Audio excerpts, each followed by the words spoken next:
Hester inside the 30. Hester's going to take it all the way for a touchdown. Picked off. Look out. Get past Manning. And it's Tracy Porter taking it all the way. Touchdown, New Orleans. You're listening to the Pigskin Project, the world's #1 football podcast. Now, with more insights on all things football, here are your hosts, Ben Hansen and Ryan Matthews. Ladies and gentlemen, welcome back to the Pigskin Project. We're back this week, more prepared, I feel. This is something I was actually looking forward to. I mean, I feel like we got a little bit more when it comes to headlines and stuff this week. But before we get to all of that, Ben, how are we feeling this week? Tired more than anything, brother. I'm just gonna be honest with you. But again, it's okay. Like I say every week, always good to record. Well, you know, if you're listening and you're a Giants fan or a Commanders fan, you will be getting your schedule predictions today. Not only that, but first we're going to go to the weekly news. Before we spoil too much, I don't want to spoil too much. No. I broadcasted a game today, okay? It's a softball game. My energy's a little bit higher, so I'm hoping I can get a little bit more for you. But the NFL Scouting Combine is staying in Indianapolis for at least the next 2 years, and that is a huge relief for us. Indianapolis has also added 2 more attractions in addition to what they provided last season to improve their bid. They focus primarily on growing fan and media experience as well. Indianapolis will feature a new Combine fan experience outside Lucas Oil Stadium for fans to enjoy prior to the on-field workouts, as well as a new legacy program focused on mental health led by the Irsay family in their Kicking the Stigma program, benefiting Indy residents. The 2023 NFL Combine will take place on Tuesday, February 28th through Monday, March 6th, and then the 2024 NFL Combine will take place on Tuesday, February 27th through Monday, March 4th. Before we get anything going, Kyle Gagliardi tuning in saying congrats on the broadcasting gig. I appreciate you, Kyle. For those listening, I got a slight promotion. I will be color commentator for Regional Radio Sports Network in Northwest Indiana. I will be covering football and hopefully basketball later on in the year. But back to the NFL Scouting Combine.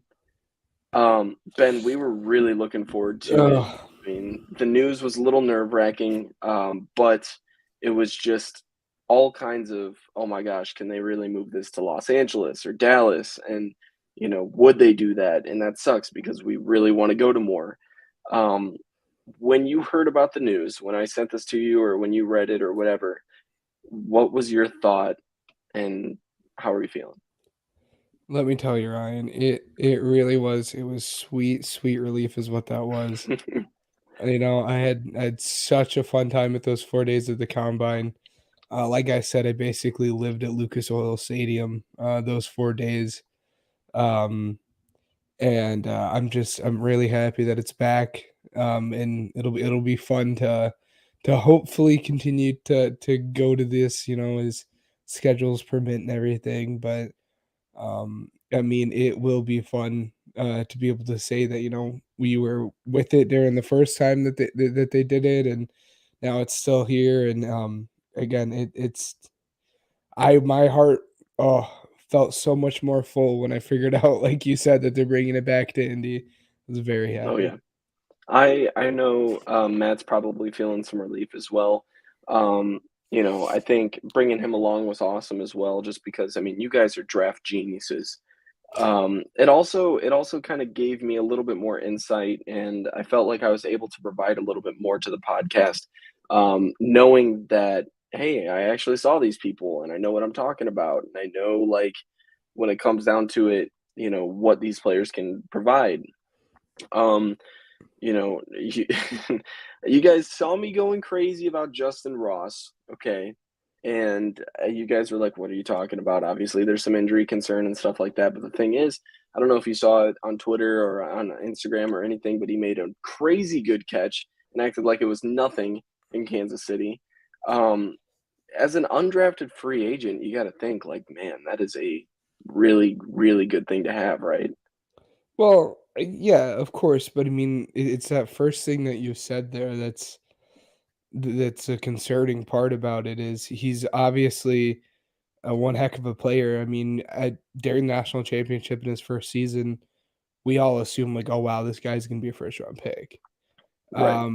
And so the talent's there, just like you said, it's the injuries. I mean, the dude had like spine problems where his like spine was like conjoined in a couple different spots, and then even when he got that fixed, he had like a lower leg injury. I think it was an ankle injury. And then I think he messed up something in his chest or something at some point during the season as well. It's just a matter of whether or not he can stay on the field and consistently produce. But if he can, I mean, he's gonna be one heck of a player in that offense that he has up there. In KC is gonna be a perfect fit for him for sure. Yeah, no, and I mean, it all just comes down to who was willing to take, the risk on him. I will say,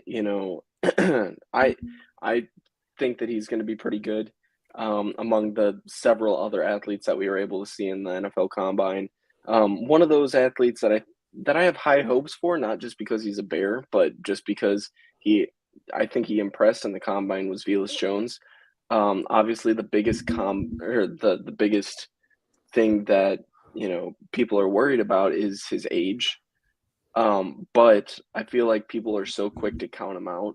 I will say, before we move on to any other athletes or anything that you want to hint on, it's just really weird to see Velus Jones wearing 12 when that was Allen Robinson's just last year. I'm not quick to count him out. We'll go, later on and we'll talk about it. But just a couple receivers, and it was primarily receivers for me that really stood out just because that was like the first day that I went. But Ben, you were able to see the full combine. What players, just name me a couple players that really stood out to you, and God, what are you excited to see this season? putting me on the spot here, For those who didn't know, I had like this. I wish I took a picture or something. This little notebook where I kept notes and everything. I wouldn't say little. It was a big notebook. Yeah, no, that thing was huge. It was packed Um, too. yeah. God, I really wish I could. Well, obviously the number one is Jelani Woods. I mean, Jelani Woods was just a freak show. I mean, dude, 6'7", running as fast as he did, was really fun. And then obviously pretty much all the wide receivers on that back half that ran those 40s. My guy Christian Watson. I mean, Mhm. I love him to death. I mean, the dude jumped out of the gym. The dude was, I think he came in at like 6'4". He ran a really fast 40. I think it was like a 4.32 or something like that. Right. Um, so one of my guys, and then I enjoyed watching the offensive and defensive days, or the offensive and defensive linemen, because that's just what I played. But again, it's good that it'll be back in Indy, and hopefully we can get that same experience this year, or hopefully this year that we did the past. Yeah, and speaking of fan experiences and popular attractions, the NFL is contemplating getting rid of the annual Pro Bowl. Um, Ben, I'm gonna let you speak your piece on it and say like what you think about it before I do. So go No, for it. well, honestly, I wouldn't be too surprised if that's something they end up doing. Um, just because once they took it away from Hawaii and started moving it to places like Florida and LA, or Florida and not LA. Where was it this past year? Shoot. Um, I thought it was Las in Vegas. Hawaii, Vegas. It was Las in. Oh, Vegas. it was in Vegas. Yeah. Yes. Las Vegas, in that players stopped doing it. Players like, this isn't worth it. And then we started seeing players opt out more and more and more. And let's be honest, I watch the events more than I actually watch the game anyways, because the game Right. has just turned into like a game of two-hand touch, which is fine and respectable because obviously The players don't want to hurt one another in a meaningless game, but I mean, we're not watching football at that point. Yeah. So I would understand, and like I said, I watched like the dodgeball and all that stuff. That's fun to watch. Or the catch contest. That was really fun. Yeah, I wouldn't really blame him at this point. It's just not the same that it used to be anymore. It's not fun, man. I'll be honest. Like, you look at, recently I've been getting more into the MLB, kind of following it and seeing, how the Cubs are doing and stuff. Obviously, they're not going to have many All-Stars, but All-Star weekend for the what did Kyle Gagliardi say? I'm in for a flag football game 7v7, but the Pro Bowl is unwatchable in general. Glad they're going to get rid of it. Hey, Yeah. if they do, I hope that they do something along the lines of a football version of almost like a home run derby. I want to see something. Let's bring some kickers in and see how far they can kick. Well, I Let's want to some- see the arm. They used to do the biggest arm contest. They used to have that back We could do that too. 15 years ago. I I'm would just love saying, to see that. let's do some tough angles for kickers, right? Yeah. Which, by the way, I have an argument that I want to get into too that we didn't talk about prior to the recording, but All right.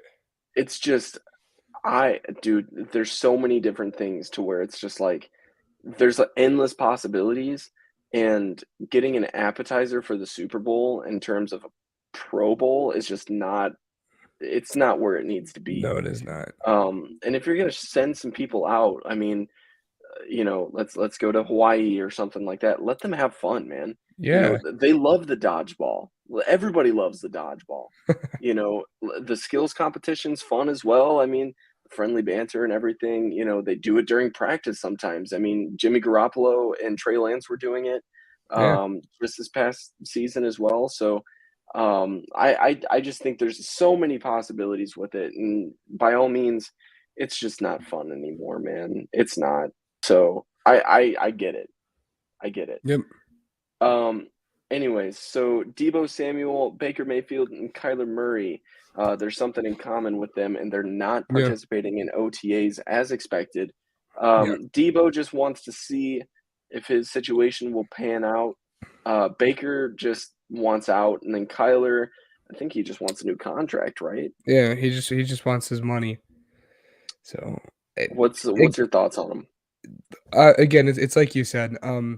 It's all the stuff that we expect. The Debo situation gets a little interesting because pretty much when he came out, he said he's not coming back. He said there's no chance he's coming back. And now it's starting to seem like if they keep him there, that he might. And then his contract is going to be when he gets paid whether it's halfway through this season or at the end of next season. It's going to be very, very interesting, just because he's projected right now to be making $27 million. That's for his versatility. And like you said, his situation matters. And he says he doesn't want to play that running back position anymore. He said he wants to just pretty much be a wide receiver. And I think that's going to hurt him, because part of the reason he's making $27 million is because you can do so much with him. So if he takes that running back, kind of that hybrid player out of his play style, it'll be interesting to see how he ends up performing this year. Yeah, absolutely. I'm with you, but until we get other news of that, I think that's all we need to cover for that. Yep. The Colts have signed quarterback Nick Foles, ex Super Bowl MVP, and my personal fantasy MVP for personal reasons. Running back Tyson Williams has also been signed by the Colts. Ben, I don't know if you remember who Tyson Williams is. I don't think Jackson remembers who Tyson Williams is. I'm sick and tired of that. I don't want to hear it. Let's just well, you're gonna hear it, okay? And I'm gonna hear it because my team still won, so okay, technically. Continue. Anyways. So I got Jonathan Taylor in a fantasy trade involving Tyson Williams. I think I traded Debo. I traded Debo. Yeah. I traded Debo and Tyson Williams for Jonathan Taylor and DJ Moore, I believe. And that was right at I want to say it was like week 4 is when I traded him. Anyways, Tyson Williams ended up getting cut or something, just moved to the Okay, practice hold on. squad or I'm something. gonna cut you off real quick. Okay, Ryan, he's gonna be on here for those who are listening. Like, wow, this guy is an absolute fantasy super genius. It's because I No, am, dude. I'm an no, awesome it's 'cause salesman. no. It's okay. So let's set some background here. He traded it with one of our close friends, Jackson, who doesn't watch football and kind of just got pulled into fantasy football literally because of me. And I want to be known. I drafted that team, and the only reason he traded that away is out of spite because I told him not to make that trade, and he told me that he wants to make his own decisions, so he made that trade. So he traded those players away to a guy who had never played fantasy football before and probably only watched 2 football games the entire season. So I will say, it's hold cool on a your minute. Jets, but that team still won. So I get that credit for it. We all agreed at the start of the season because I was the one who drafted that team that I get that credit for it. Where are you at now, Yeah, Ryan? but you also What? finished last place What? in the whole league anyway. So Yeah, well, it's because they sabotaged my team to help that team win. So, anyways, so no, but anyways, essentially TJ Moore didn't even play majority of the weeks though. He literally sat on my bench for majority of it. So essentially I did Jonathan Taylor for Debo Samuel. Whatever. Anyways, so yeah, back to the Colts though. They signed Nick Foles and yes. Tyson Williams. Tyson's gonna be both are depth pieces. Nothing crazy. Nick Foles, Yeah. I think, could potentially compete for the job, believe it or not. No. Nick Foles is not the player. Come on. You just saw him up in Chicago. He's not beating out Matt Frank Ryan Reich, for though. anything. I understand Frank Reich. No, I love Frank Reich. He's at the point in his career that like he was such an anomaly, dude. If you look at what happened the years coming up to the Super Bowl and what happened to the years following the Super Bowl, it's crazy that like the events that transpired for that 2017 Super Bowl is what happened. Because that is not the player he is. As much as I love him and as much as he's a hero, he's a third string quarterback at best. What he was at Chicago is probably where he's at now. And this is coming from a Philly fan. This is coming from a Philly fan here too. No, and you've got a point too, but Chicago's quarterback room was kind of stacked last season. Okay. Well, think about it. So you have Andy Dalton, Nick Foles, and Justin Fields. When you have a developing rookie that's showing flashes, it's like, cool, yeah, obviously start him, right? Andy Dalton's like, okay, it's a mid quarterback, right? He could start on a couple teams. Backup, come on. He could start on maybe 2 teams in the whole league. Okay, that's not saying much. I could start. It's not, but I'm Carolina saying Panthers. he still can be right. He still can be a starting quarterback, but it's not awful. And then you have Nick Foles that can come in and win games, as he proved just this past season as well. I mean, he went into Seattle and won one. I mean, it's not a bad quarterback room. I think it's stacked compared to other ones. Like, he's at the point in his career now where Josh McCown was a few years ago, where he's a guy that's going to come in and help people understand the playbook, and you really don't want him playing. But if he's playing, you're like, okay, maybe he can make some of those throws. It's one of those quarterback rooms that's like, it's not the fact that it's going to be, oh my God, my starting quarterback's out, like we're screwed. It's more so like, oh man, that sucks. Well, at least we have this guy. Like, it's not the best. It's not the best, but he can still make a certain amount of plays that can get us the win. It's just not as reliable as our number one guy. You see what I'm saying? I would like, rank it could be worse. It could be worse, but I would rank him as like the 20th best. Would you rather have Chad Henne? Honestly, at this point, maybe. But okay. All right. Anyways, Ravens also signed cornerback Kyle Fuller. Ex-Bear, ex-Bronco. Kyle Fuller was good in Chicago, but he's not anymore. It's a depth piece. Yeah. It's not a bad depth piece. No, it's a good depth piece, actually. I mean, you look at that secondary now. I mean, you have Well, you have Marcus Peters and Marlon Humphrey on the outside, which is either the best or second best cornerback room in the league. And then you add Kyle Fuller to the slot. That secondary is getting really dangerous, especially now that you have Kyle Hamilton and Marcus Williams in the back. That's the best secondary in the league. No doubt about it. Can be. It can be. It is. It's not right now because It Kyle is. Hamilton No, it isn't is. proven. Okay, even if you just do the best cornerback duo in the league, no doubt, and then they have a top 5 safety in the league. They just signed Marcus Williams this offseason. Okay. All right. That's fair. Anyways, another free agency signing, the Browns and Jadeveon Clowney have agreed to a 1-year deal after reports of the players declining several long-term deals worth more money. I don't know how much or how believable that that report is, but he did agree to a 1-year deal, I think worth like $11 million.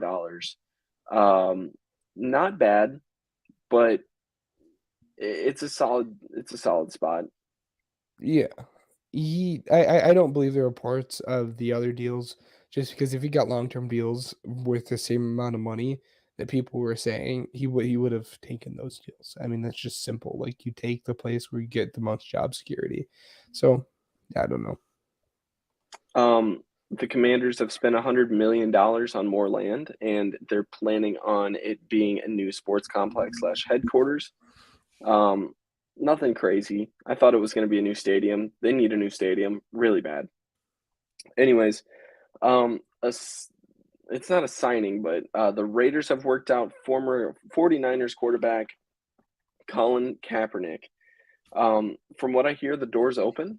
I think he could make a depth role, but I think his window's passed, man. No, well, I'm going to be honest with you. I mean, I think he is better than any of the backup quarterbacks that they have on the roster. I mean, I think if he were to come in and like play right now, I would take him. I don't care. Like people are like Nick Mullins and Jarrett Stidham. No, what did Jarrett Stidham do in the 4 years that, or I guess 3 years that he was in New England when he was drafted? Absolutely nothing. Nick Mullins had like 3 good games with the 49ers and then hasn't done anything ever. I mean, Nick Mullins was an Eagles backup. I could tell you how bad he was. I mean, obviously, like that might be a little bold because we haven't seen Colin Kaepernick, but the last time we saw Colin Kaepernick, which is a big if, is better than any of Jarrett Stidham or Nick Mullins. So it'll be interesting. He can be an instant. He can be an instant impact player if he comes back the same exact way as before. He can come in and start on teams. Yeah. But that, like you said, it was also 6 years ago. That's a pretty long time. So if he comes back, I'm excited to see what he can do if, God forbid, Derek Carr goes down. But, who knows? Also, per new NFL rule, 8 players per team can return from injured reserve and other reserve lists. 4 games must have elapsed before a player can return, though. So it's like, okay, whatever. And now it's 16. It's 16 players on the practice squad now, which is, I think, up from the 12 that it was. Right. So, yeah. Yeah. And then lastly, for our weekly news, Omar Khan has been signed by the Pittsburgh Steelers to be their newest GM. So, I'm gonna. Yes. Not so much that, but the assistant GM who just got hired there was the Eagles pro scouting coordinator and player personnel Andy Weidel, and now that is 6 front office people from the Eagles in the past 4 years that have either been hired as assistant GMs or GMs. So I'm a little bit happy. We're kind of a front office factory here in Philadelphia. Yeah. Okay. I will say this too, really quick. Omar Khan was in Batman. Just saying. Cool factor. Check. You're hired. Yes.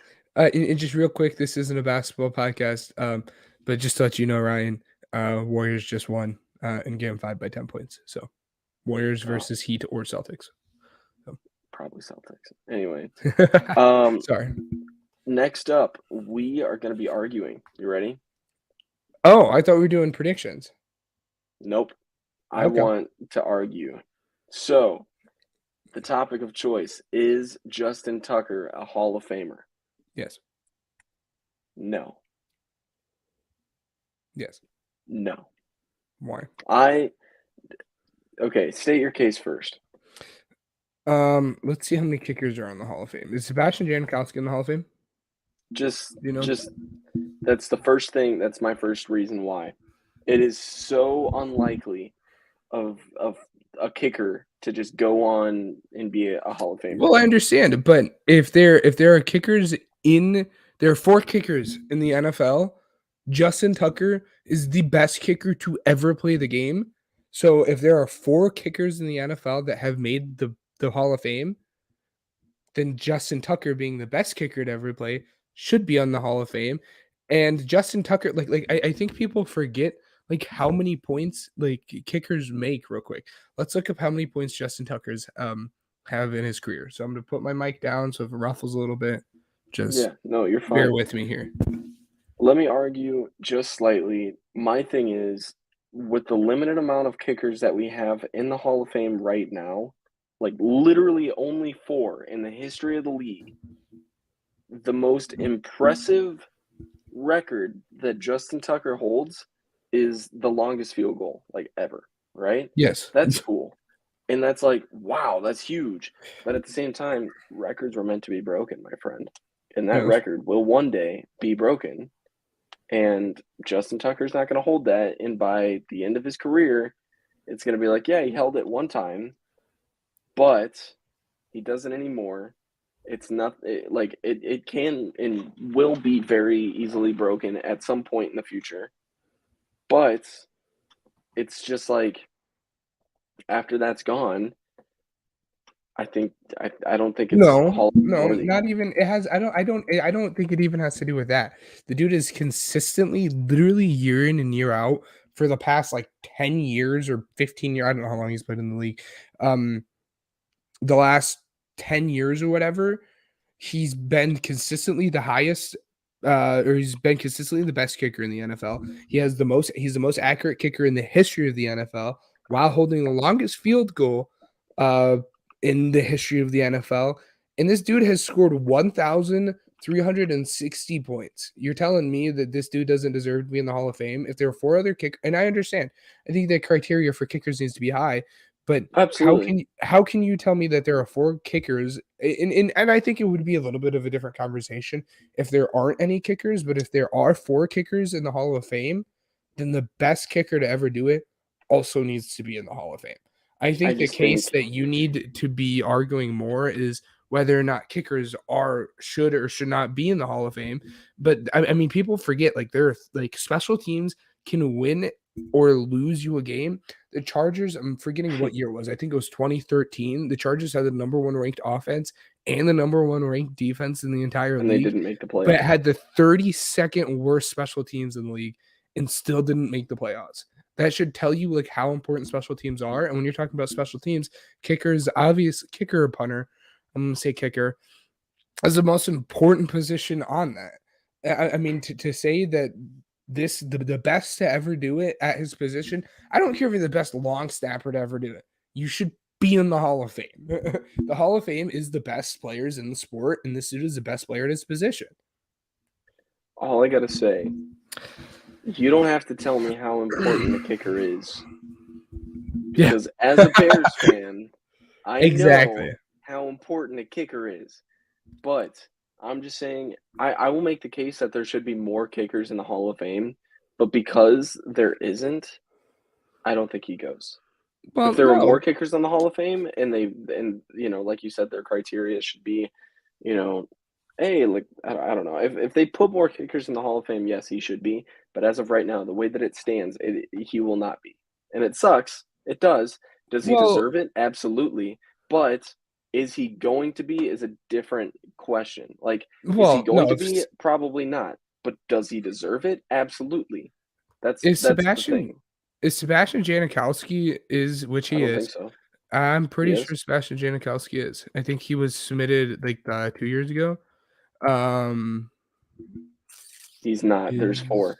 Morton Anderson, Jan Stenerud, and George Blanda from the Bears, and then Don Hudson from the Packers. Yeah. So, I mean, do you know any 4 of those guys are? I know who Justin Tucker is. I don't. And one's a Bear. In my thing too is like, to your point, like, it's recency bias though. If you're saying, I understand that, but to your point though, if you're saying that like for kickers to get in, then more kickers can get in. But if you're not going to put any kickers in, then how are more kickers going to get in if kickers need to be in to get in? If you say in one more time. No, but that's again, your thing is kickers. The reason kickers shouldn't be in is because there's not a lot of them in the Hall of Fame. It's not that they shouldn't be though. It's just not how it works. I'm just saying he's the best to ever do it. But he's the best to ever do it. No, just I don't think you're getting my point. I think it should have been different from the get-go. I'm just saying because it's not that way, I don't think the league will put him in the Hall of Fame. It's not that he doesn't deserve it. Yeah, I 110% believe that he should be a Hall of Famer. I just think because of how the league handles kickers and the limited amount that actually reach that level, I don't think he'll do it. I don't think they'll let him in. The NFL would be dumb too, because again, like I understand there's not a lot, but again, if there are 4 guys who have done it, it would have been different if there's no guys. But there are 4 guys who have done it, then you need to put the best dude to ever do it in it. And again, I think it'd be a different conversation if nobody's done it. But like the NFL do the right thing. By the time the fact once that he retires and 5 Vinatieri years go by, no, I think Justin Tucker's a better kicker than Adam Vinatieri. I'm just saying, like the fact that Adam Vinatieri, that as legendary as he was in the league, it's just I feel like that alone is a statement. I'm not saying that we're going to compare the two. When did Adam Vinatieri retire? Just recently. I want to say within the past 5 years for sure. Well, you have to wait 5 years to get in the NFL. You have to be retired for 5 years. Oh, well, that'll be it. So, I don't know. Let's move on. We got plenty of stuff to cover. Yes. Next up, just a second. Next up, we are going with the New York Giants schedule. So, if you guys are Giants fans or Commanders fans, this is your time to shine. Tell us how stupid we are. Honestly, all right. You can go ahead and go first. I want to see what you have to say. So, do you have the schedule on standby, or do you want me to read them? Give me 1 second. Bless you. I tried to mute myself, but that did not work. On air and everything. Yep. All right. Awesome. Again, well, I think so much of before we even start getting into the conversation of the Giants, so much of it has to do with your confidence in Daniel Jones, which, believe me, we'll get to after this segment. So again, if you're one of these and you guys think Daniel Jones can do it, and you think that, by the way, I have a point to make, and you think that they improved on offense and defense, and they had a good offseason, they had a good draft, then yeah, obviously you're going to think higher of them than I do, because I don't think too highly of them. And before I go through this one last point, I think if Kayvon Thibodeau can even be half of what we think he's going to be in the NFL, the Giants sneakily have like a top 10 defensive line in the league. They have Dexter Lawrence and Leonard Williams at their tackles. They had a guy who they drafted last year in the first round, Azeez Ojulari, who I think had 8 sacks as a rookie. And then they have Kayvon Thibodeau. So if Kayvon Thibodeau can become even half of what he was, or half of what we project him to be, I think they sneakily have like a top 10 defensive line in the league, and nobody's really talking about it. All I want to say is this is just a really, really tough schedule to compete in. Yes. So, Ben, I'll let you go ahead and start. Yeah. I think they lose to the Titans in week 1. Panthers. This is where it gets tough. Yeah, they play home. Panthers in week 2 at home. I think they lose to the Panthers as well. Wow. Okay. They start off Cowboys. 0-2. They lose to the Cowboys, and then they lose to the Bears. So they're starting, and Yeah, they yeah, yeah, lose, yeah, yeah. and they lose to the Packers. So right now, and they lose to 1-2. Baltimore. So right now, they are starting the season off 0-6. Yep. Okay, they have bad taste in their mouth. Everybody's like, "Why did we hire Brian Daboll?" And you're tooting your little horn over here, Brian Daboll. Okay, um, but then I think they win in week 7. So finally, yay, they get their first win. Now they're 1-6. So you're saying against the Jaguars, they're going to win their first game? Yes, week 7 against Okay. the Jaguars, they win their first game, and Seattle. then they go on and they beat Seattle. So finally, they go on a little 2-game win streak. But it's a shame that they can't carry that momentum because then it's bye week in week 9. So Oh, entering boy. the bye week in week 9, they're 2-6. Um, Fun stuff for the Giants. Oh yeah. And then I think they lose to the Texans. Okay. I think they lose to the Texans. I think they lose to I think they lose to Detroit. Detroit. Yeah. And I think they lose to the Cowboys. So now they're now they're 0-3 out after the bye week. So now they're 2 So and 1-9 or 2-9. Yeah. 2-9. I think they beat Washington. Finally, they get a game, so they're 3-9, and then they lose to the Eagles, which makes them 3-10. I think they beat Washington, or I think they lose to sweep Washington. Okay, I was gonna No. say, wow. I think they lose to Washington, so now they're what? 3-11. Yeah. And then they lose their next 3 games against the Vikings, Colts, and Eagles. So they end the 3-16 or 3-13. 3-14. Sorry. Yes. They end the season 3-14. They did not have a good season. And I might look stupid, but I mean, if we look through it, I think a game like the Texans, like that's a wish-wash game. I think a game like, I mean, I know you're a little bit higher on the Lions than I am, but I think a game like the Lions, isn't that weird to think about too? Yeah, the Lions is a kind of a back and forth game. I think the Panthers are a back and forth game. So I think they have the floor of winning like 1 game, and I think their ceiling is only like 5 games. So, all right, I'm gonna go ahead and start. We're pretty similar though. So, week 1 against the Titans in Tennessee, I have them losing. Week 2 against the Panthers at home, they're winning that game, so 1-1. At home against the Cowboys, that's a loss. At home against the Bears, that's a loss. In Green Bay, that's a loss. At home against the Ravens, that's a loss. In Jacksonville, that's a loss. Wow. I like Jacksonville. I think that they can get a little bit better. So right off the bat, you have 6-1 for the Giants, and then they'll win against the Seahawks to go into the bye week on a positive note. So 2-6 going into the bye. Same as me. You're gonna Different order, lose. They're gonna lose to the Texans. They're gonna lose to the Cowboys. Oh wait, no. They're gonna lose to the Texans. They're gonna lose to the Lions. They're gonna lose to the Cowboys. They're gonna lose to the Commanders. They're gonna lose to the Eagles. Then the Commanders again. Then they're gonna lose to the Vikings. Wow. Gonna lose to the Colts, and then they're gonna lose to the Eagles to finish 2-15. I lied. No, I lied to you guys. They are going to beat the Eagles, but the reason they beat the Eagles is because the Eagles are playing the starters. So they win. Yeah. Okay, so you have them winning 4 games? Yes, I have them winning 4-13. games. All right. 4-13. Oh, okay. So I'll just punch you in here because we'll go back to it. I think it'll be fun if we go back to it. But anyways, next up, the Washington Commanders.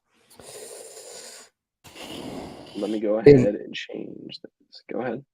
And I mean, as much as we talk about, we were talking about Daniel Jones, and your confidence in him, it goes back to what is your confidence in Carson Wentz? And I know we all had a conversation in I know we all had the conversation in our little group chat talking about like how we feel about Carson Wentz. I think some of us are a little higher. I think their team as a whole is really good. I don't think people are giving them credit. But let's see how we do together, because this is still a pretty difficult schedule, in my opinion. Yes. I think they start off nicely. I think they beat the Jaguars in week 1, but then they lose to Detroit in week 2. So they start off 1-1. They lose to the Eagles and they lose to Cowboys. So now they're 1-3, and now they beat the Titans, and this is where it gets tough. I think they beat the Bears. Yeah. Huh? I'm gonna go with them beating the Bears. Okay. So they're off to what is this? This would have been a 3-3 start. I mean, they've already won pretty much the same amount of games as the Giants have through 6 weeks. Okay. Then they lose to the Packers, they lose to the Colts. And they lose Carson against the Colts. Dear God, yes. And then they lose to the Vikings. So now they're 3-6. They beat the Eagles. It's the one time they beat the Eagles. Because Carson versus Eagles, that's gonna be fun. Yeah. Actually, no. I'm gonna have them. I'm gonna have the Eagles winning this, just because. Okay. Okay. So they just went on a 4-game losing streak. So now they're 3-7. They beat the Texans. So now they're 5 and. Wow, I've already lost count here, guys. All right, go through them again. Jaguars. Oh no. Okay, so no, yeah. So they're 3-7 going into this Texans game.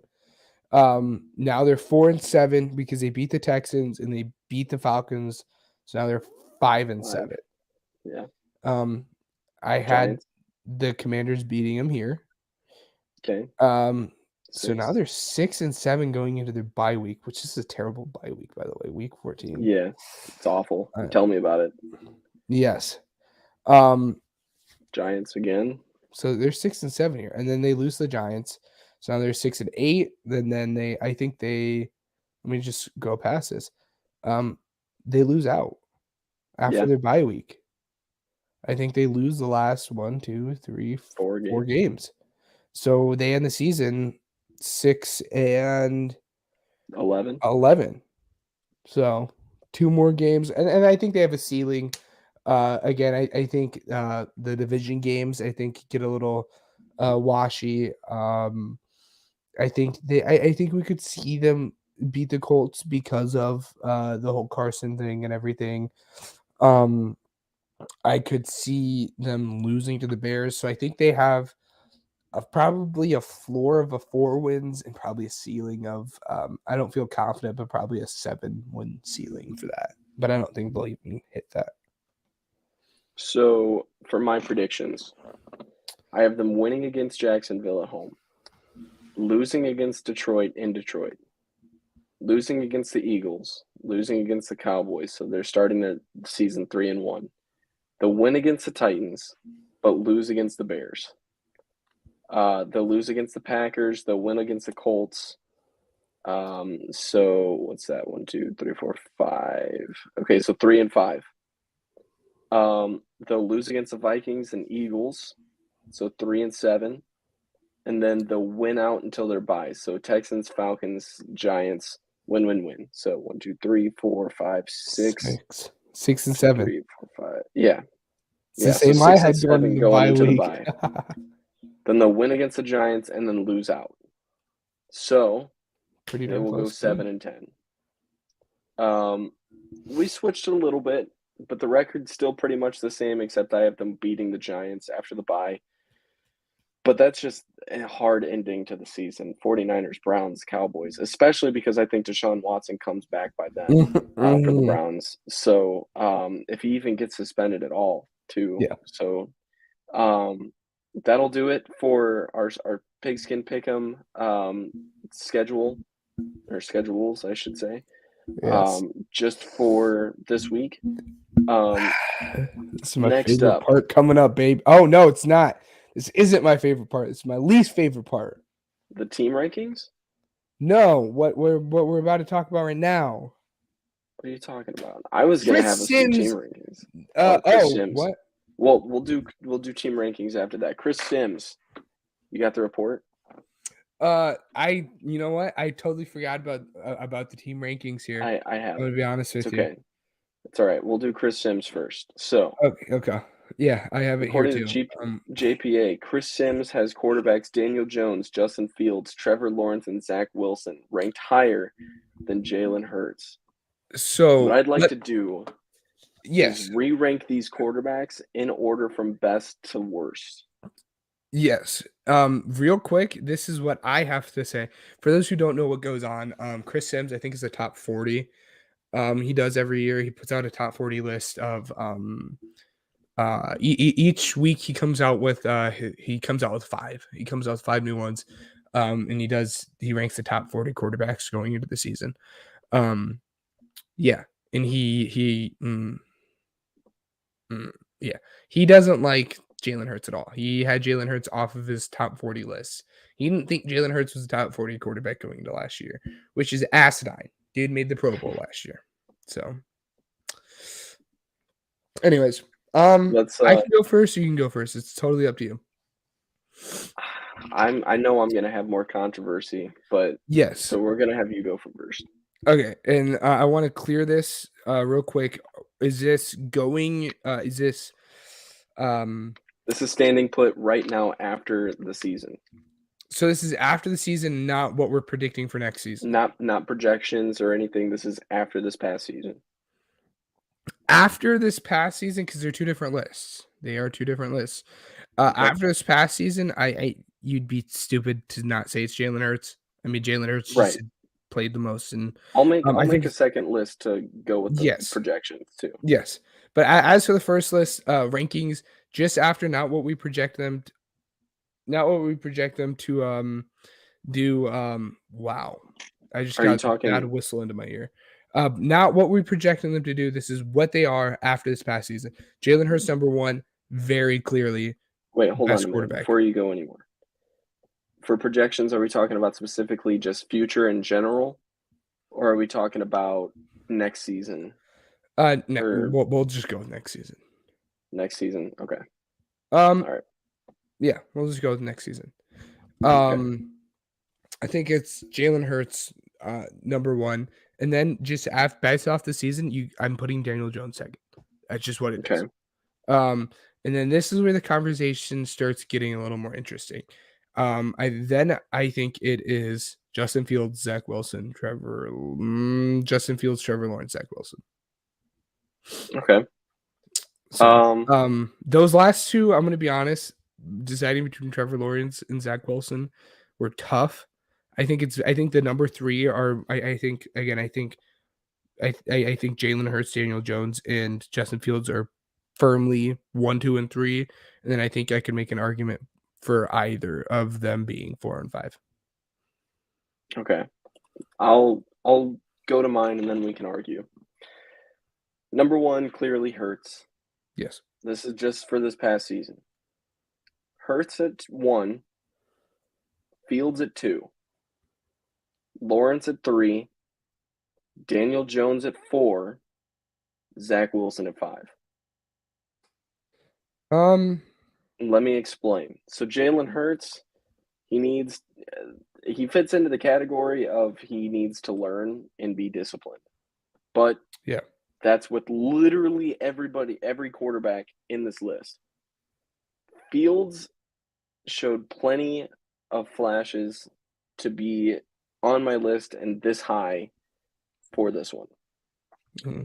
Lawrence has done just that as well. I think that he's shown flashes as well. I don't think that it's been as many as Fields or Hurts, but I think that it's definitely more than Daniel Jones and Zach Wilson.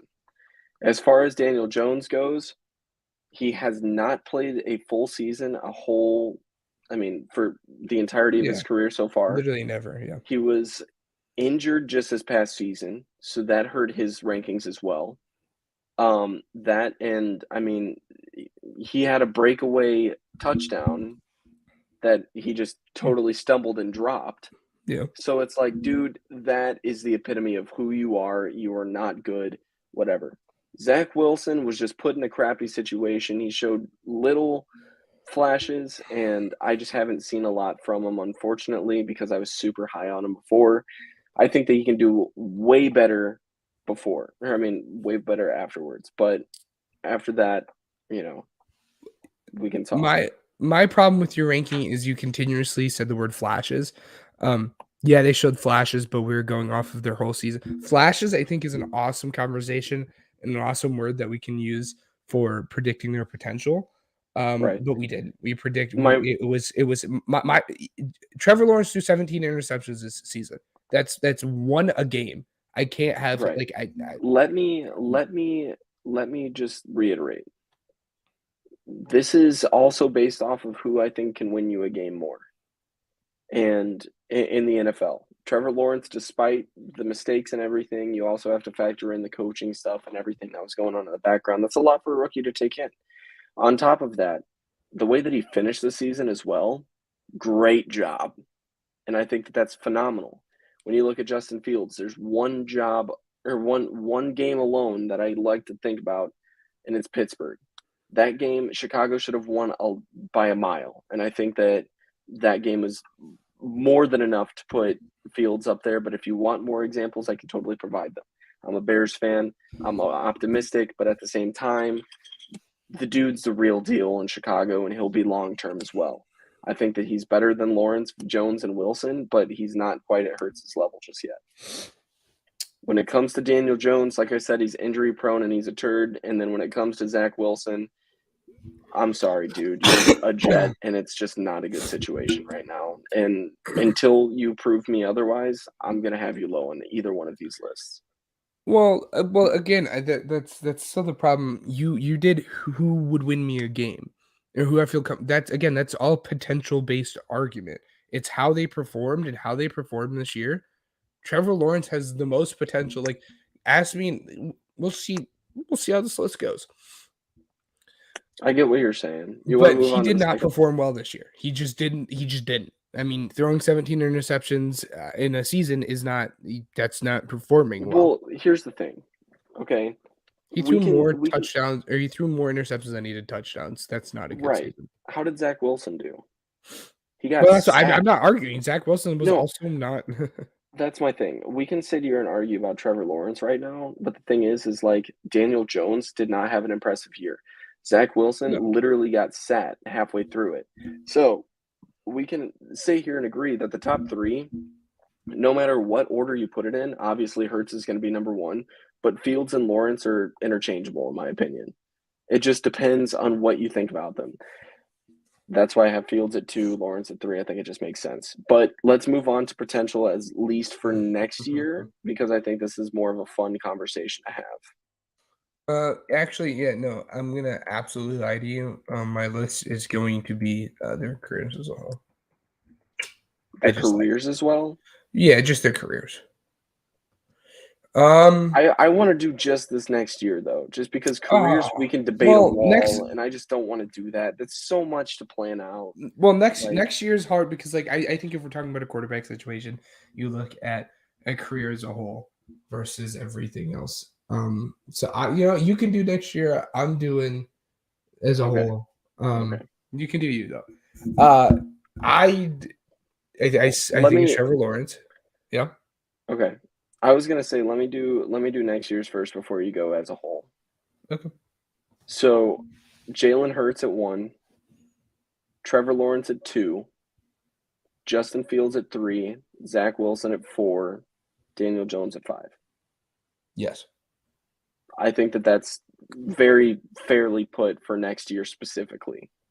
Yeah, Zach Wilson and Justin Fields are interchangeable, but the thing is that with their wide receiver rooms being up in the air right now and the talent on both sides or just that side of the ball for them to work with, it all just comes down to how that plays out. And I think that I think Justin Fields can play better than Zach Wilson with this wide receiver class. Yes. It sucks. It's a lot because Garrett Wilson, I don't know. We'll get there. Anyways, for future potential and everything, I won't keep you any longer. Let me know what you got. If you don't have this list, you're dead wrong. I'm gonna put that out here right now. I'm sorry, you're just wrong. You just are. I think it's one. Yeah, it's Trevor. Stop it. He's number one. Okay. It's Trevor Lawrence at 1, Justin Fields at 2, Jalen Hurts at 3, Zach Wilson at 4, and then like a huge gap. And then Daniel Jones. Yeah. So. Okay. I guess you're just higher on Trevor Lawrence than I am, but no, I think he's going to be a fine quarterback, though. I will say it's not like he's going to be garbage his whole career. I do think that he's going to do some pretty good things. I don't think it's going to be in Jacksonville, but I think he'll Trevor do some Lawrence pretty good could things. be the next Peyton Manning. That's his potential. Justin Fields can be the next Michael Vick, but no, he could not. No, he could not. No, he couldn't. Michael Vick's run game. I'm just saying. Michael that's Vick's a bold statement. No, I said could be. Justin Fields could not be Michael Vick. Like there's no he does not run the same way Michael Vick does. Hold on. Hey, I know. I'm just saying. It was an example. It was me being sarcastic, bro. I know. I'm not actually arguing that. You don't need to. Well, I know, but that like Justin Fields or that is like dude just throws the ball a different way than any prospect has ever thrown the ball, like ever. The dude was viewed as a generational quarterback talent for a reason. And I think again, it all comes down to the coaching situation, and I think that's so important for everybody to know. Coaching situation is obviously the most important thing out of this list. And I have confidence in Doug Peterson. So we'll see. Anyways, now I think this is probably your favorite thing, your favorite section, I guess. Oh wait, that's not. No, we got one more. All right. So, let me share my screen. Oh, we're doing this. I thought we were doing team ranking. Team ranking. Oh, let's do Weddle first. Why not? We'll have a fun segment. Okay, we need some fun. Give me just a second. All right, so we're doing regular as a warm up and hard as the actual. Let me minimize this. Anyways, so Weddle, here we go. I just reviewed. Anyway, all right. I get to go first, right? Or did you go first? Yeah, are we doing? I went first last week, so you can go first. Are we doing regulars warm up hard as the actual one, or what? Hard is bragging rights, yeah. But hard is bragging rights. Okay, so this is just warm up. This we get to warm up and help each other out with. Yes, sir. All right. I'm still so mad about last week in Salty. All right. Okay. Well, it's an NFC. Fair. Not a quarterback. Cox. This is easy, bro. Is he not on this? No, dude. It's position player. Not position player. I don't know. It's the big name players. Is J.C. Jackson? No, I think it's just offense. Is it just offense? No. Yeah. Is it easy just offense? Yeah. Anyways. The more you know. What's your guess? AJ Brown. NFC East. Okay. Ooh. Not a wide receiver. It's not a quarterback. Philly. I'm gonna go Antonio Gibson. Washington. Okay. All right. We have 5 more guesses. Mm-hmm. What could it be? Oh, a tight end? I don't think it's a tight end. I think it's an offensive lineman. If it's easy, I don't think it's offensive line. Really? I don't know. You could try.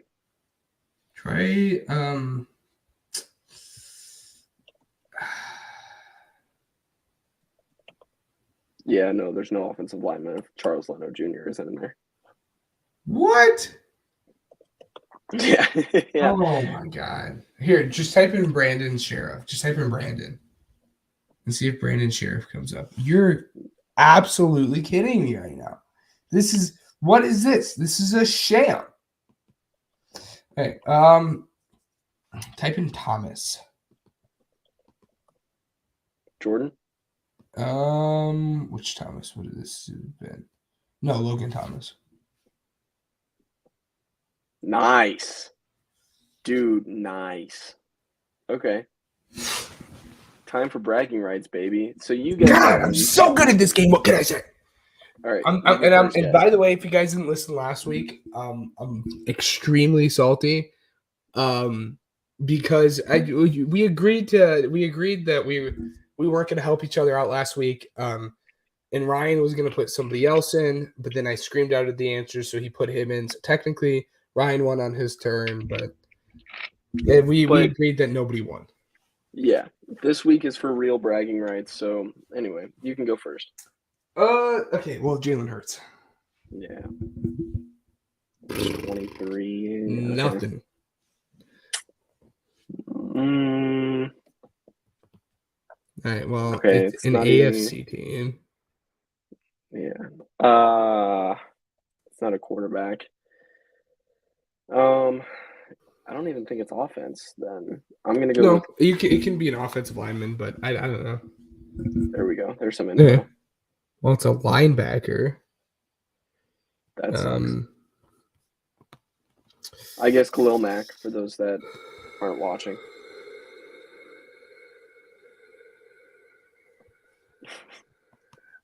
His jersey number is huge, though. Jersey number is tiny. I was thinking of a Colts linebacker, but I don't think he changed his number.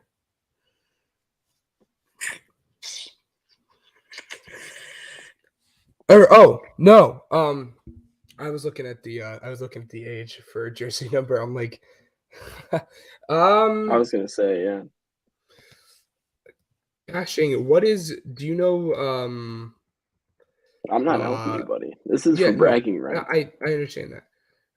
Do you know what like the red versus or what the yellow is?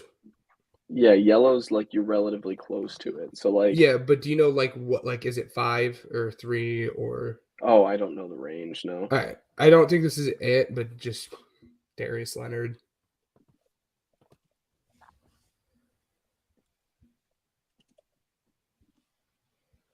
Ooh, that was close. Okay, so not AFC. He's young. He's a youngin, bro. I know who it is. No way you know who it is. Yes, bro. I do. 6'4". I know who it is. Okay. Dude, his jersey number was way higher than that. Hold on a minute. Let me think. I think I know who it is. I could be wrong. Linebacker. It depends on who you count as a linebacker. I'm trying to think. I'm going to sound really stupid. I don't think I know who it is. I lied because the player I'm thinking is actually kind of really young or is really short. Is really short. I didn't know. Oh, dude, I didn't know he went to Atlanta.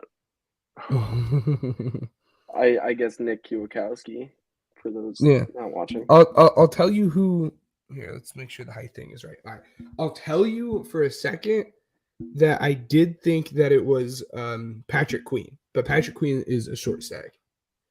Patrick he has to be 6'4". I know that's what I'm saying.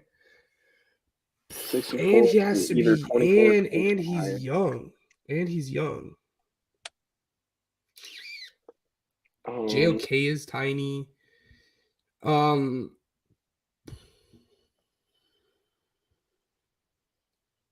Dude, this is tough. Let's look at the age here. He's above the age of 23, so he's either 24 or 25. I might be speaking on my ass here, but I think TJ Watt is definitely older than that. Yeah. God, AFC teams, the young linebacker. He could be an edge though. That's what's like throwing me Oh, off. bro, what's his name? Oh, dude. Try Josh Oh. Allen. I don't think Josh Allen is correct. Jacksonville. God damn it! 24 though. I got that 28. He is 6'4".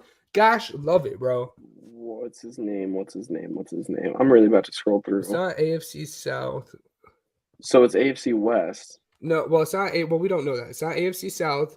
And we know it's not AFC West. Oh, I know it's AFC East. I mean, it could be East or North because we didn't. It could be East or North. It's not JOK. I'm trying to. What is that guy's name? He's young. Dude, I don't want to give it to you.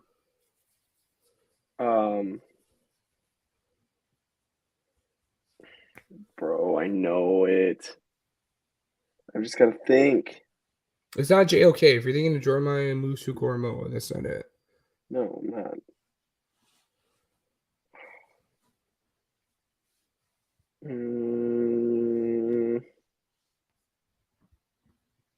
And just for those who want to say something, like we can't, even if we wanted to look this up, we couldn't because it's 12:06. So it's like literally like the new day. So, bro, dude, I'm blanking. All right, I'm just gonna ask you. Buffalo's linebacker. He's too young. You're thinking of Tremaine. Tremaine Edwards. Yeah, you're thinking of Tremaine Edwards. He's too old. On it. Tremaine something. How do you spell his name? Why isn't he not on here? What is going on? Hold on. Okay. I'm just gonna TRE. Type in just TRE. Edmonds. Edmonds. Never mind. Jeez, I told you. Dude. Oh wow, he is younger than what I thought he was too. Yeah, that's why I was like, dude, its jersey number was off. I thought that it was different. Anyways, so it's NFC or AFC North. It has to be linebacker. He's 6'4". Young. He's 24 years old. Dude. He would have been. He would have came out in this draft recently. Like super recently.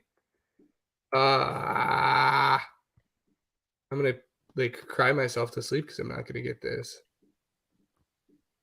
Because it's not Patrick Queen. That's the only linebacker in JOK, or the only two linebackers that I can think of that have come out of. Try Dafe Owe. Adafe, yeah, AD or OD.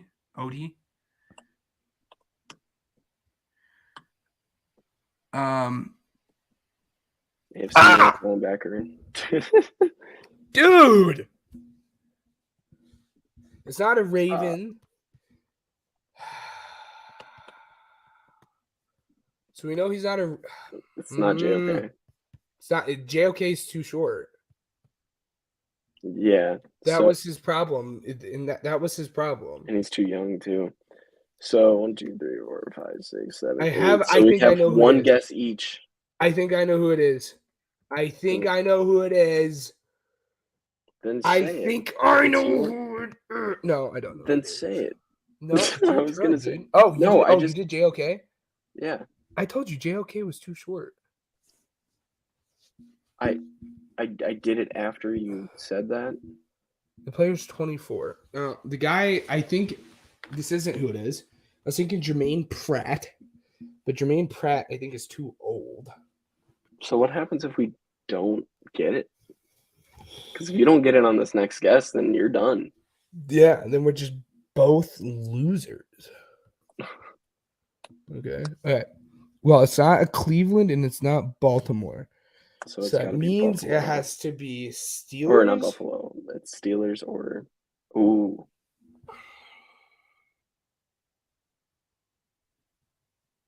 I'm trying to just use my mind and not even look at like depth charts and stuff because I'm No. No, I know. I'm just saying, like, bro, for those not watching, like, we're just using our minds if right you now. if you guess this random player who's drafted recently, I might have to call cap on you. Okay. Because we said he's a Steeler or Bengal. Bengal, and it's not Jermaine Pratt. I can't even think of it, bro. There's players that come to mind. There's a Bengals linebacker who's really young, kind of popped off this season. What's his name? He came out of nowhere, but that's a problem. What's his name? That's the problem. Oh, you don't know it? No. Yeah, I'm just gonna. I don't care. We're leaning into it. We're doing Bengals linebacker. All right. Final guess. We get one Google search. That's it. That's the new rule.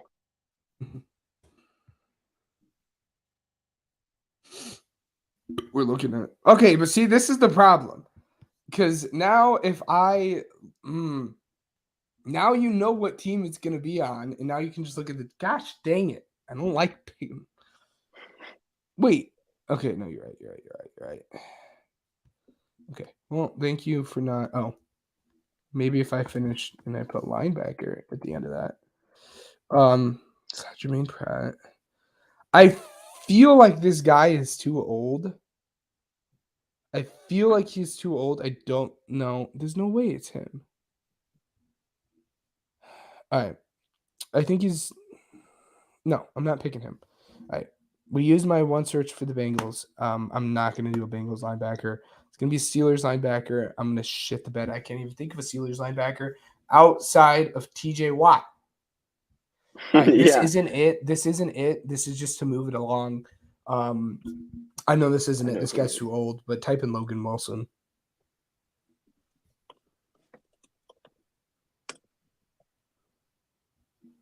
Nope. It's a Steelers linebacker.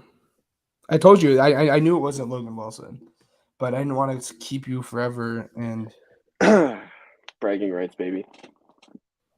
No, I'm not. We're not doing the bragging rights thing. Alex, I'm calling crap that you know who Alex Highsmith even is. Alex Highsmith, bro. What school did Alex Highsmith go to? College. I'm not a college guy. You know this. Oh, come on. But you know who Alex Highsmith is, but you don't even know what school he went to? I'm not a college guy, bro. You can't do that to me. Alex Highsmith didn't even do anything this year. Alex Highsmith, bro. That's cap. Bro, we hate the Steelers over here, bro. You don't even know what this is cap. I'm calling cap here. Dude, that and we got one Google search and our last guess. You searched up Bengals. I searched up Steelers. It's not my fault. Yeah. You know, I'm bragging rights. I'm not giving you the bragging rights for this one. Team rankings. This week we're doing Lions, Bears, Alex Jets, Highsmith went to Falcons. Charlotte, by the way. What? He went to Charlotte, by the way. Okay. Well, can I ask you one more question about Alex Highsmith? Dude, I don't know who he is. Okay, we just hate the Steelers over here. Yeah, we got one Google search and I used it appropriately. So don't get mad at me. Oh no, I'm not mad at you. It just fit the bill. I'm not accepting your bragging rights. Let's go now. I'm bragging. It's gonna happen all week and next week because I'm gonna win it next week too. Okay. Big brain. Anyways, team rankings this week: Falcons, Jets, Bears, Lions. Ben, you can go first, buddy. Bears, Lions, Jets, Falcons. Bears at the best. We're just projecting what they're doing this season. So yes. Huh. No, I got Lions, Bears, Jets, Falcons. I'm optimistic about the Bears, and I feel like people are counting out their wide receiver room when they haven't seen them work yet. I think they have some pretty talented guys in there, and there's no telling what Velus Jones Jr. can do yet. On top of that, the Lions, though. The Lions are an up-and-coming team. I've said this since last year. Like, they're going to do very well, and I think that that's just surefire. when it comes to the Jets, like I said before, their wide receiver room, it's just you can't do anything right now with it. You know what I mean? Or just Zach Wilson too. Do you know if he's long-term answer or not? It's up in the air. You sat him last year. Like, is he ready? And then the Falcons, you have Marcus Mariota and Kyle Pitts, and that's about it, other than Cordell Patterson, who had one freak season. So that's my point of view on it. But well, I like that you about put Kyle Bears on top. Pitts. What? No, I said that they have Kyle Pitts. I thought you said I said Cordell Kyle Patterson. Pitts. No, I did. I said Marcus Mariota, Kyle Pitts, and Cordell Patterson. Okay. Outside of that, they I don't missed really that have part. anything else. But they drafted Drake London too. Yeah, but I'm saying like proven talent just right now. Well, yeah. There's no telling. And as far as the Bears go, with unproven talent, proven talent, Justin Fields is more than proven. Their defense is more than proven. No, right now. He's not. Okay, maybe. Okay, Justin Fields fine, is not whatever. a proven talent. He's proven to be at least a long-term answer right now. I don't know. I think Bears fans, I think you guys are stuck on the potential of what Justin Fields can be. And I think he can probably get there, but to say he's a proven talent, or to say he's even proven to be long-term, I think is, I don't know. I would disagree with that. I think he has a lot of potential to be long-term, but I don't think he's proven that he's a long-term answer. It's the same thing with Zach Wilson. I mean, here, let's look up Zach Wilson's stats versus Justin Fields' stats real quick. No, don't stat watch. That's different. No, I understand. get so mad when people do that because so many of Justin Fields' interceptions were based off of like deflections. It's ridiculous. I know. I understand, but I'm saying this is it's a baseline. I'm not saying that these play like look, these guys freaking it's pretty much the same freaking thing, dude. Okay. Zach Wilson threw for like 400 more yards, but Zach Wilson threw 9 touchdowns, 11 interceptions, and Justin Fields threw for 7 touchdowns and 10 interceptions. Their completion percentage was Zach Wilson had 3% worse than Justin Fields. So I'm just saying to say Justin, and this is just a baseline, obviously it's stats watching and everything, but to say Zach Wilson isn't a proven talent, and then a sentence later say Justin Fields is proven to be the guy of the future, I have a little bit of a problem with. I have a problem with anybody saying that Trey Lance isn't the future. So this isn't just like a Justin Fields thing. He's unproven. You can't say that. That's what I'm saying. You can't say Trey Lance is. You can't say that. Right. So it's not a Justin Fields or Bears. Let's say it's not a Justin Fields or a Bears thing. Or Trevor Lawrence hasn't proven to be the guy. Okay, once you have a solid season, then you can be the guy, and you can think people are the guy. But I don't know. I'm with you. This could just be years and years of Eagles wearing down on me. What's your team ranking again though?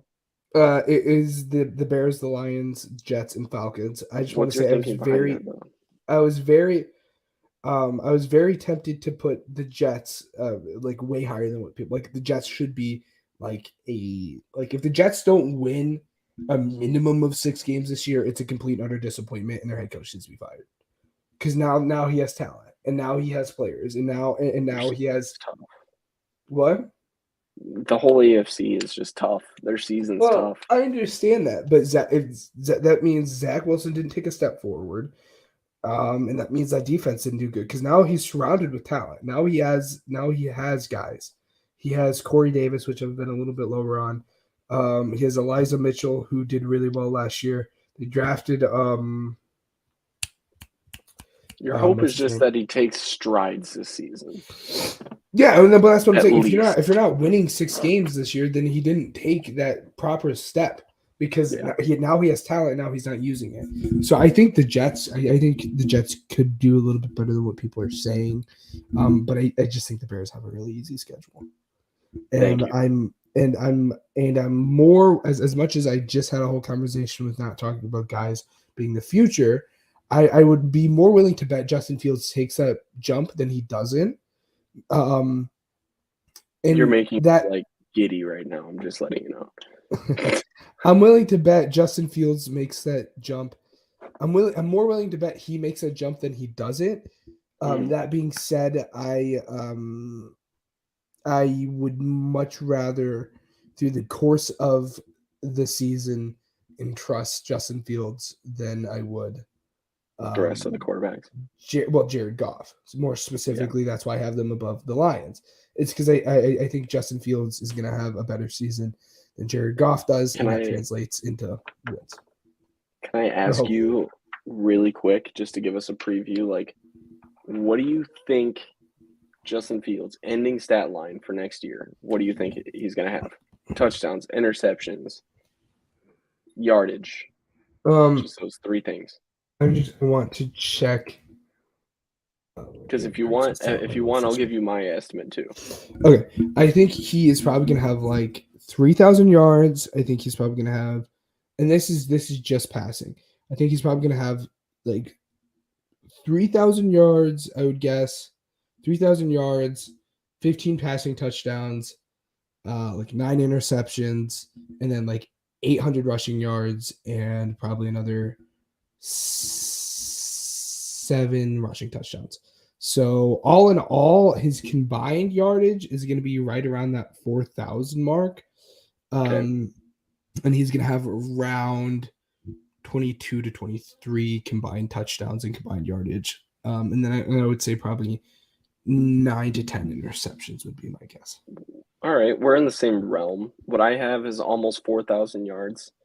I would say around 27, 28 touchdowns at most. I would say 26, 27 is a reasonable range. I would say 9 interceptions. Mm-hmm. And let's see. When it comes to rushing touchdowns, I'm going to give him like 7. Okay. 7's nice. Anyways, you want to move on to our last segment? Yeah. Real quick, just so I can tell you a little bit where I was. I think Justin Fields is going to have very much the same year that the Jalen Hurts had. But the difference between Bears organization, because the stat lines you just said was Jalen Hurts' stat line. The stat line you just said, is Jalen Hurts' stat line, but the difference is between Jalen Hurts and Justin Fields. The Bears are a patient organization because you guys have sucked the last 10 years. Sorry. So you guys are more willing to develop a quarterback, and your guys' system isn't quite there yet, versus the Eagles are impatient as hell and want their quarterback to win now. So give the Bears 2 years and they'll be competitive. That's where I'm at. Again, before we move on, this is my last statement, and I'm sure we'll talk about this way more throughout the entire season. You guys are going to take a step this year, and everybody's like, oh my God, the Bears. And then you guys are going to take a step back. But that's just me. Last segment, though. Yeah. Also segment, a very Gridiron fun Goose. segment. And that's because we did superheroes last episode. Now we're doing super villains. I get the first pick. Ben, you already know. It's Thanos. Yeah, if you didn't pick Thanos, you picked wrong. Yeah. This is where it gets tough because he was the very easy one.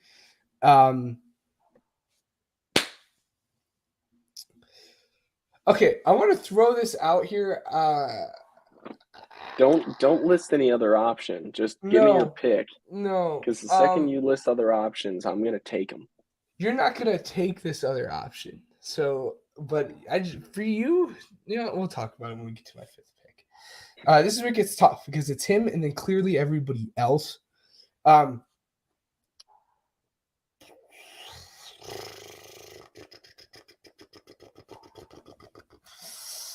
We will do. Yeah, I guess we'll do Doomsday. Okay. My next pick is going to be Darkseid from DC. Yeah, I don't even know who that is, I'm going to be honest with you. Are you serious? Yep. Just look him up on your own time. Real people love Darkseid. He is dominant. These two together, Anyways, your Do you next know? pick. Do you know who Dormammu is? I do not. Didn't think so. So How do you yeah, we're even gonna spell do that? Dormammu. I couldn't tell you. For those who don't know who Dormammu is, see, and definitely shows you're more of a DC guy and more of a Marvel guy. Dormammu is the planet-eating. I can't even say planet. It's like dimension-eating monster. He was the He looks like an supervillain angry in. Groot. Yeah, but he's like huge, like Yeah, this man looks literally the size of a like huge. He like eats little all side things. note. Avengers Endgame originally had a Dormammu cameo. Yeah, well, Dormammu was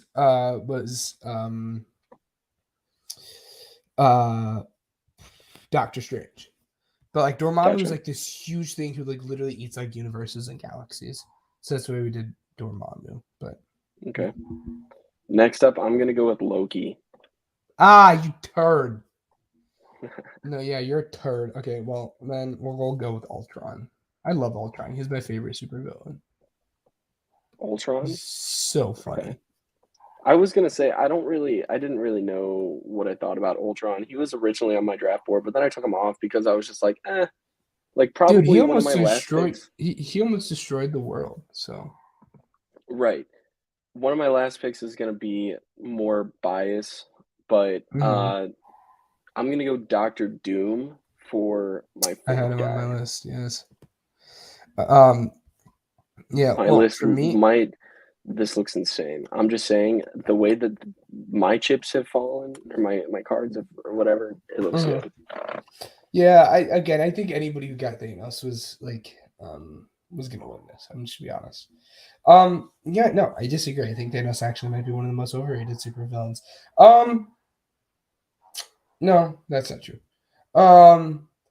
Have you watched the new Eternal movies?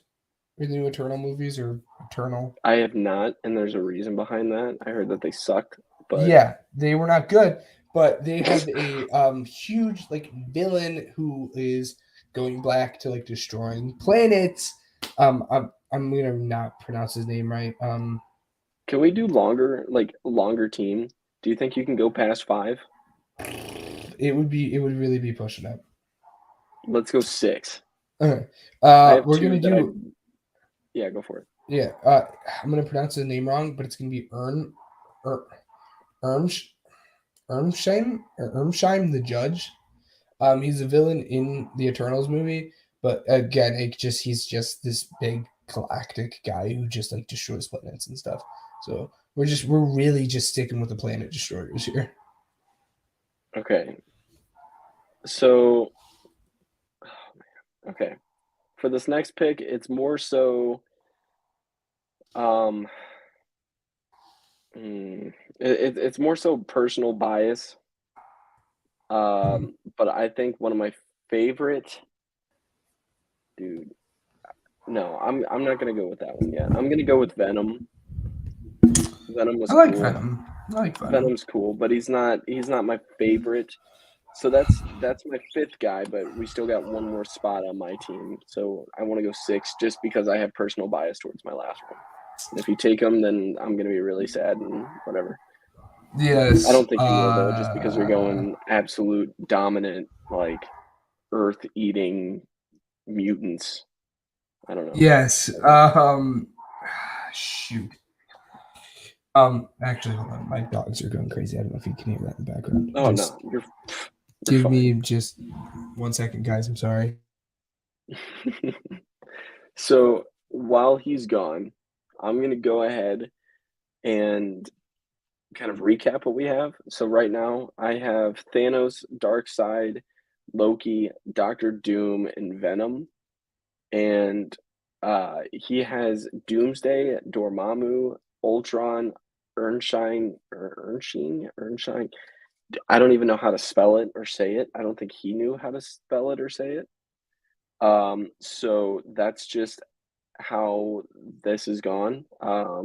So yeah, Ernshine the Judge or something like that. Um, for those of you listening or joining us right now in video, what we are doing is a supervillain draft. So this is as part of our Gridiron Goof section. Ben is currently off taking care of his dogs right now. But if you guys are new, this is kind of our goof off section. This is kind of our unrelated to sports section. This is the one where we just kind of have fun with it and everything. So much fun. But Ben is back with his newest pick. We are just going to continue with just the planetary eating monster theme here. We're going with Galactus, who is just like this big storm cloud who just eats planets, basically, and can't really be stopped. Right. So my next pick is Joker, just because he's like my favorite villain of all time. And when you think of supervillain and best supervillain performance, you always think of Heath Ledger. And Joker is just, he's awesome, man. I have an honorable mention that I'll name later if you don't draft him. So that's my 6th spot. We're gonna come back down to earth here. We're gonna do Apocalypse. So from X-Men, for those who don't know who that's from. But just like real quick, I kind of want to do Hela, the one from Thor's sister. She's like super powerful and basically like almost destroyed. I'm really mad at myself for getting Asgard. She almost destroyed Asgard. Okay. Well, you can have her. I'll take my honorable mention, and I'll take Deathstroke. I love Deathstroke. Deathstroke is so cool. Yes. So, anyway, just to recap: Thanos, Darkseid, Loki, Doctor Doom, Venom, Joker, and Deathstroke is my team. Ben, you want to go ahead and name yours because I have trouble pronouncing their names. Doomsday, Dormammu, Ultron. We're just gonna say the Judge, Galactus, and Apocalypse. Again, for those who don't understand, yeah. For those who don't understand my strategy, I'm just picking Destroyer of Worlds, basically. Yeah, exactly. And real quick, the guy that I was talking about at the top that I kind of wanted to put on here, but he wasn't really powerful, but like I was gonna do it anyways, was gonna be Megatron. I just like, but I don't know if he's considered a super villain. I know he's considered a villain, but like that goes into the conversation of the Transformer superheroes. Right. I don't know. Well, that was fun. But if you guys want more fun, tune into next week's episode. If you made it this far, we want to say thank you for listening all the way through. We hope you enjoyed this week's episode of the Pigskin Project. We actually do have a lot scheduled for next week's show, so maybe a guest, I don't know, including our more off-season previews, predictions, much more. Make sure you subscribe or following us on all platforms. We'd like to give a big thank you to Anchor.fm, Uppercuts Grooming, and Overtime Sports Network, the logo that is in the opposite corner that Ben's poking in. Please leave a review down below, as it helps us more than you know. That's it this week. So thanks again for tuning in to the Pigskin Project.